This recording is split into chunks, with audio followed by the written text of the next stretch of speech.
ದ್ವಿತೀಯ PUC ವಿದ್ಯಾರ್ಥಿಗಳೇ ಎಲ್ಲರಿಗೂ ಕೂಡ ಮತ್ತೊಮ್ಮೆ ನಮ್ಮ ಯೂಟ್ಯೂಬ್ ಚಾನಲ್ಗೆ ಸ್ವಾಗತ. ನಾನು ನಿಮ್ಮ ಇಸ್ಲಾಂ ಸರ್. ನೋಡಿ ವಿದ್ಯಾರ್ಥಿಗಳೇ, ಬಹಳ ಜನ ಚಿಂತೆ ಮಾಡ್ತಾ ಇದ್ದೀರಾ, ಎಕ್ಸಾಮ್ 2 ಕಟ್ಟಿಬಿಟ್ರೆ ಮರ್ಯಾದೆ ಹೋಗುತ್ತೇನೋ ಅಂತ. ಎಕ್ಸಾಮ್ 2 ಕಟ್ಟಿಬಿಟ್ರೆ ನನ್ನ ಮಾರ್ಕ್ಸ್ ಕಾರ್ಡಲ್ಲಿ ಪ್ರತಿಯೊಬ್ಬರಿಗೂ ಕೂಡ ಗೊತ್ತಾಗುತ್ತೆ ಈ ಹುಡುಗ ಎಕ್ಸಾಮ್ 2 ಬರೆದು ಪಾಸಾಗಿದ್ದೇನೆ ಅಂತ. ಇಂತಹ ಡೌಟ್ಸ್ಗಳನ್ನು ಇಟ್ಕೊಂಡು ಎಷ್ಟೋ ಜನ ಕಡಿಮೆ ಮಾರ್ಕ್ಸ್ ಬಂದರೂ ಕೂಡ ಎಕ್ಸಾಮ್ 2 ಬರೀಲಿಕ್ಕೆ ರೆಡಿ ಆಗ್ತಾ ಇಲ್ಲ.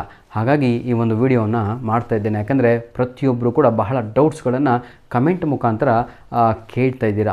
ಇವತ್ತು ಒಂದು ವಿಡಿಯೋ ನಿನ್ನೆ ಒಂದು ವಿಡಿಯೋ ನಿಮಗೆಲ್ಲರಿಗೂ ಕೂಡ ಅಪ್ಲೋಡ್ ಮಾಡಿ ಕೊಟ್ಟಿದ್ದೆ ಸರ್, ಆಯಿತಾ. ಆ ವಿಡಿಯೋನ ತಪ್ಪದೆ ಪ್ರತಿಯೊಬ್ಬರು ಕೂಡ ನೋಡಬೇಕು. ಒಂದು 4 ವಿಡಿಯೋ ಮಾಡಿದ್ದೀನಿ, 4 ದಿನ ಕಂಟಿನ್ಯೂ ಆಗಿ ಸಂಜೆ ಒಂದು 6-5ಕ್ಕೆ ನಿಮಗೆ ರಿಲೀಸ್ ಆಗುತ್ತೆ. ಅಂಥ ವಿಡಿಯೋ 4 ನೋಡಿದರೆ ಯಾವುದು ಡೌಟ್ ಇರಲ್ಲ, ಮುಂದೆ ಹೋಗಿ ಯಾವುದೇ ರೀತಿಯಾದಂತಹ ಏನಂತೀರ ತಗೊಳ್ಳೋ ಪಶ್ಚಾತ್ತಾಪ ಪಡುವ ಅವಶ್ಯಕತೆಯೇ ಇರಲ್ಲ. ಬನ್ನಿ, ಹಾಗಿದ್ರೆ ಎಕ್ಸಾಮ್ 2 ಕಟ್ಟೋದ್ರಿಂದ ಲಾಭಗಳೇನು ಹಾಗೂ ಅದರ ಡಿಮೆರಿಟ್ಸ್ ಏನು ಅಂತ ಸ್ವಲ್ಪ ತಿಳ್ಕೊಂತ ಹೋಗವ. ನೋಡಿ, ಎಕ್ಸಾಮ್ 1 ಮಾರ್ಕ್ಸ್ ಕಾರ್ಡಿಗೂ ಹಾಗೂ ಎಕ್ಸಾಮ್ 2 ಮಾರ್ಕ್ಸ್ ಕಾರ್ಡಿಗೆ ಡಿಫ್ರೆನ್ಸ್ ಏನು ಅಂತ ಬಹಳ ಜನ ನನಗೆ ಕಮೆಂಟಲ್ಲಿ ಕೇಳ್ತಾ ಇದ್ದಾರೆ. ಏನು ಡಿಫ್ರೆನ್ಸ್ ಇಲ್ಲ ಕಣ್ರಿ, ಇದು ನಿಜ, ಇದು ಸತ್ಯ. ಆದರೆ ನಿಮ್ಮ ಮೈಂಡಲ್ಲಿದೆ ಅಲ್ವಾ, ಬಹಳ ಕೂತ್ಕೊಂಡಿದೆ, ಡಂಗ್ ಅಂತ ಕರಿತೀವಿ ಅದನ್ನು, ಹೌದಲ್ವಾ? ಅದರಿಂದ ತೆಗೆದ್ರೆ ನೀವು, ಯಾಕಂದರೆ ಎಕ್ಸಾಮ್ 1 ಅದು ಕಂಪಲ್ಸರಿಯಾಗಿ ಪ್ರತಿಯೊಬ್ಬರಿಗೂ ಕೂಡ ಇರುವಂತಹ ಪರೀಕ್ಷೆ ಆಗಿತ್ತು. ಎಕ್ಸಾಮ್ 2 ದೇರ್ ಇಸ್ ಮ್ಯಾಂಡೇಟ್ರಿ ಅಲ್ಲ, ಅದು ಎಕ್ಸಾಮ್ 2 ಇರುವಂಥದ್ದು NC ಕ್ಯಾಂಡಿಡೇಟ್ಸ್ ಅಂದರೆ ನಾಟ್ ಕಂಪ್ಲೀಟೆಡ್ ಅಂದರೆ ಫೇಲ್ ಆದಂತಹ ಮಕ್ಕಳಿಗೆ.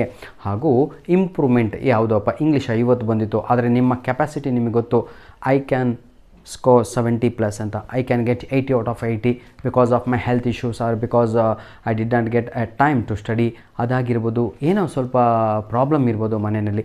ಅಂಥ ವಿದ್ಯಾರ್ಥಿಗಳಿಗೆ ಅಂತಲೇ ಎಕ್ಸಾಮ್ 2 ನಮ್ಮ PUC ಬೋರ್ಡ್ ವತಿಯಿಂದ ಮಾಡಿರುವಂಥದ್ದು. ಏನಕ್ಕೆ ಹೇಳಿ, ಇಂಪ್ರೂವ್ಮೆಂಟಿಗೆ ಖುಷಿಯಾಗಿ ಮಗು ಬರೆದು ತಮ್ಮ ಮಾರ್ಕ್ಸ್ ಕಾರ್ಡಲ್ಲಿ ಒಳ್ಳೆ ಅಂಕಗಳನ್ನು ಪಡೆದುಕೊಂಡು ಪ್ರಿಂಟು ಒಳ್ಳೆ ಮಾರ್ಕ್ಸ್ ಯಾವುದು ಅಂಕಗಳನ್ನು ಹಾಕಿಸ್ಕೊಳ್ಳಿ ಅಂತ. This is not mandatory. Clear? ಹಾಗಿದ್ರೆ ಇದು ಕ್ಲಿಯರ್ ಆಯಿತು ಅನಿಸುತ್ತೆ ಎಲ್ಲರಿಗೂ. ಯಾವುದು ಎಕ್ಸಾಮ್ 1 ಹಾಗೂ ಎಕ್ಸಾಮ್ 2 ಏನಾದರೂ ಡಿಫ್ರೆನ್ಸ್ ಇದೆಯಾ? ನೋ ಡಿಫ್ರೆನ್ಸ್, ಏನು ಡಿಫ್ರೆನ್ಸ್ ಇಲ್ಲ. ಹಾಗಿದ್ರೆ ಸರ್, ನಾವು ಏನಾದರೂ ಎಕ್ಸಾಮ್ 2 ಬರೆದು ಲಾಸ್ಟಿಗೆ ನಮಗೆ ಎಕ್ಸಾಮ್ 2 ಮಾರ್ಕ್ಸ್ ಕಾರ್ಡ್ ಬರುತ್ತಲ್ವ, ಆ ಮಾರ್ಕ್ಸ್ ಕಾರ್ಡ್ ಮೇಲೆ ಎಲ್ಲಾದರೂ ಎಕ್ಸಾಮ್ 2 ಅಂತ ಹಾಕ್ತಾರಾ ಅಂತ? ಎಲ್ಲೂ ಕೂಡ ಏನು ಪ್ರಿಂಟ್ ಮಾಡಲ್ಲ ಕಣ್ರಿ. 2025-26 ಅಕಾಡೆಮಿಕ್ ಇಯರಲ್ಲಿ ಪಾಸಾದಂತಹ ವಿದ್ಯಾರ್ಥಿ ಅಂತಲೇ ಇರುತ್ತೆ.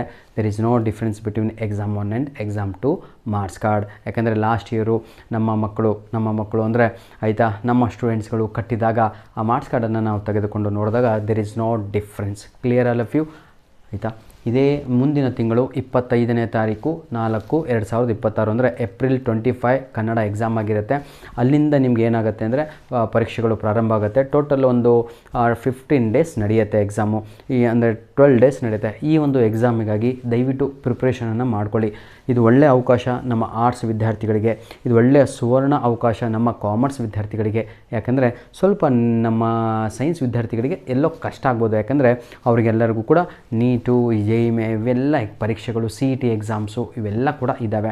ಹಾಗಾಗಿ ಅವರಿಗೆ ಸ್ವಲ್ಪ ತೊಂದರೆ ಆಗ್ಬೋದು. ಆದರೆ ಕಾಮರ್ಸ್ ಹಾಗೂ ಆರ್ಟ್ಸ್ ವಿದ್ಯಾರ್ಥಿಗಳಿಗೆ ಬೆಸ್ಟ್ ಆಫರ್ ಇದ್ದಂಗೆ ಇದು. ಯಾಕೆ ಗೊತ್ತಾ? ನೋಡಿ, ಈಗ ನೀವು ಅಂದ್ಕೊಂಡಿರ್ಬೋದು, ಇನ್ನು ಕೆಲವೊಬ್ಬರಿಗೆ ಸ್ವಲ್ಪ ಡೌಟ್ ಇದೆ, ಅದರ ಬಗ್ಗೆ ಆಮೇಲೆ ಮಾತಾಡ್ತೀನಿ ಬನ್ನಿ. ಈಗ ಇನ್ನೊಂದು ಡೌಟ್ ಇದೆ, sir in future any problem is there ಅಂತ. ಸರ್ ಫ್ಯೂಚರಲ್ಲಿ ಎಲ್ಲಾದರೂ ನಮ್ಮ ಮಕ್ಕಳು, ಹೌದಲ್ವಾ, ಅವ್ರಿಗೆ ಗೊತ್ತಾಗತ್ತಾ ನಾವು ಎಕ್ಸಾಮ್ 2 ಬರೆದು ಪಾಸಾದವರು, ಎಕ್ಸಾಮ್ 2 ಬರೆದು ಹೆಚ್ಚಿನ ಅಂಕಗಳನ್ನು ತೆಗೆದುಕೊಂಡವರು ಅಂತ, ಅಥವಾ ನಮ್ಮ ಫ್ರೆಂಡ್ಸಿಗೆ ಗೊತ್ತಾಗ್ಬಿಡತ್ತೆ ಅಂತ? ಯಾರಿಗೇನು ಗೊತ್ತಾಗಲ್ಲ ಯಾವ ಎಕ್ಸಾಮ್ ನೀವು ಬರೆದಿದ್ರಿ ಅಂತ. ಆದರೆ ಈ ವರ್ಷ ಬಿಟ್ಟು ಈಗ ಎಕ್ಸಾಮ್ 2 ನೆಕ್ಸ್ಟ್ ಇಯರ್ ನೀವು ಇಂಪ್ರೂವ್ಮೆಂಟಿಗೆ ಬರೆದ್ರೆ ಆ ಮಾರ್ಕ್ಸ್ ಕಾರ್ಡಿನ ಮೇಲೆ ರಿಪೀಟರ್ ಅಂತ ಬರುತ್ತೆ. ಇದು ನೆನಪಿರಲಿ, ಇದಂತೂ ಇದ್ದೇ ಇರುತ್ತೆ.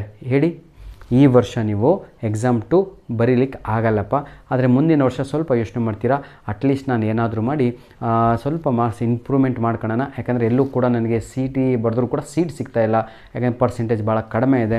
ಇಲ್ಲಿ 50% ನಿಮ್ಮ ಅಂಕಗಳನ್ನು CETಗೆ ತಗೊಂತಾರೆ ಅಂತ ಕೇಳ್ಪಟ್ಟಿದ್ದೇನೆ. ಹೌದು ಅನ್ಸುತ್ತೆ? ಕಮೆಂಟ್ ಮಾಡಿ ಹೌದು ಆದರೆ. ಹಾಗಾಗಿ ನೀವೇನಾದರೂ ನೆಕ್ಸ್ಟ್ ಇಯರ್ ಅಂದರೆ 2026-27 ಏನಾದರೂ ಮತ್ತೆ ಇಂಪ್ರೂವ್ಮೆಂಟ್ಗಾಗಿ ಎಕ್ಸಾಮ್ ಬರೆದ್ರೆ ಆ ಮಾರ್ಕ್ಸ್ ಕಾರ್ಡಿನ ಮೇಲೆ ರಿಪೀಟರ್ ಅಂತ ಬರುತ್ತೆ. Next sir any hint, any mark, any sign ಅಂತ. ಸರ್ ನನಗೆ ಎಕ್ಸಾಮ್ 2 ಬರೆದಾದ್ಮೇಲೆ ಮಾರ್ಕ್ಸ್ ಕಾರ್ಡ್ ಬರುತ್ತಲ್ವ ಕಾಲೇಜಿಂದ, ನಾನು ಹೋಗಿ ರಿಸೀವ್ ಮಾಡಿದಾಗ ಅದರ ಮೇಲೆ ಎಲ್ಲಾದರೂ ಎಕ್ಸಾಮ್ 2 ಅಂತ ಇರುತ್ತಾ, ಅಥವಾ ಸ್ಟಾರ್ ಮಾರ್ಕ್ ಇರುತ್ತಾ, ಅಥವಾ ಏನಾದರೂ ರಿಪೀಟರ್ ಅಂತ ಇರುತ್ತಾ, ಅಥವಾ ಏನಾದರೂ ಒಂದು ಹಿಂಟ್ ಇರುತ್ತಾ ಅಂತ ಏನೂ ಇರಲ್ಲ ಕಣ್ರಿ ಮಕ್ಕಳೇ.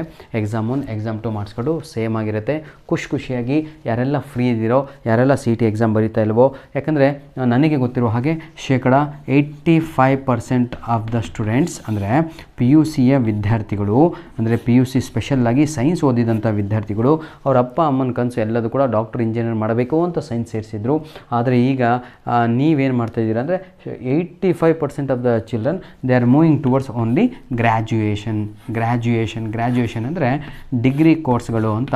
ಡಿಗ್ರಿ BBA ಆಗಿರ್ಬೋದು, BCA ಆಗಿರ್ಬೋದು, BSc ಆಗಿರ್ಬೋದು, BA ಆಗಿರ್ಬೋದು, BCom ಆಗಿರ್ಬೋದು, ಆಯಿತಾ, ಇಂತಹ ಕೋರ್ಸ್ಗಳನ್ನು ತಾವುಗಳು ಸೇರ್ತೀರಾ. ಅಂಥ ವಿದ್ಯಾರ್ಥಿಗಳು ನಿಜವಾಗಿಯೂ ನಾನು ರಿಕ್ವೆಸ್ಟ್ ಮಾಡ್ತಾಯಿದ್ದೀನಿ, ಪ್ಲೀಸ್ ರೈಟ್ ಎಕ್ಸಾಮ್ 2. ನಿಮಗೆ ಗೌರ್ಮೆಂಟಲ್ಲಿ ಫ್ರೀ ಸೀಟ್ ಬೇಕು, ನನಗೆ ಅದು ಬೇಕು, ನನಗೆ ಫ್ರೀ ಬೇಕು, ಯೂನಿವರ್ಸಿಟೀಸ್ಗಳಲ್ಲಿ ನನಗೆ ಫ್ರೀ ಸೀಟ್ ಬೇಕು, ಅಂತಹ ವಿದ್ಯಾರ್ಥಿಗಳು ದಯವಿಟ್ಟು I request you, please exam 2 ಅನ್ನು ಬರೀರಿ. ಏನು ಜಾಸ್ತಿ ದುಡ್ಡು ಇರಲ್ಲ ಕಣ್ರಿ, ಆದರೆ ಕಷ್ಟಪಟ್ಟು ಓದಬೇಕು. ಆಯಿತಾ ವಿದ್ಯಾರ್ಥಿಗಳೇ, ಇದು ಸಾಕು ಅನಿಸುತ್ತೆ. ಫ್ಯೂಚರಲ್ಲಿ ಏನು ಕೂಡ ಪ್ರಾಬ್ಲಮ್ ಆಗಲ್ಲ. This is enough for us. God bless you, all the best, do well. ಇನ್ನೂ ಏನಾದರೂ ಡೌಟ್ ಇದ್ದರೆ ಕಮೆಂಟ್ ಮಾಡಿ, ಅದರ ಬಗ್ಗೆ ಒಂದು 2 ನಿಮಿಷದ ಒಂದು ವಿಡಿಯೋನ ಮಾಡಿಕೊಡ್ತೇನೆ ಅಂತ ಹೇಳ್ತಾ ವಿಡಿಯೋನ ಇಲ್ಲಿಗೆ ಮುಗಿಸ್ತಾ ಇದ್ದೇನೆ. All the best.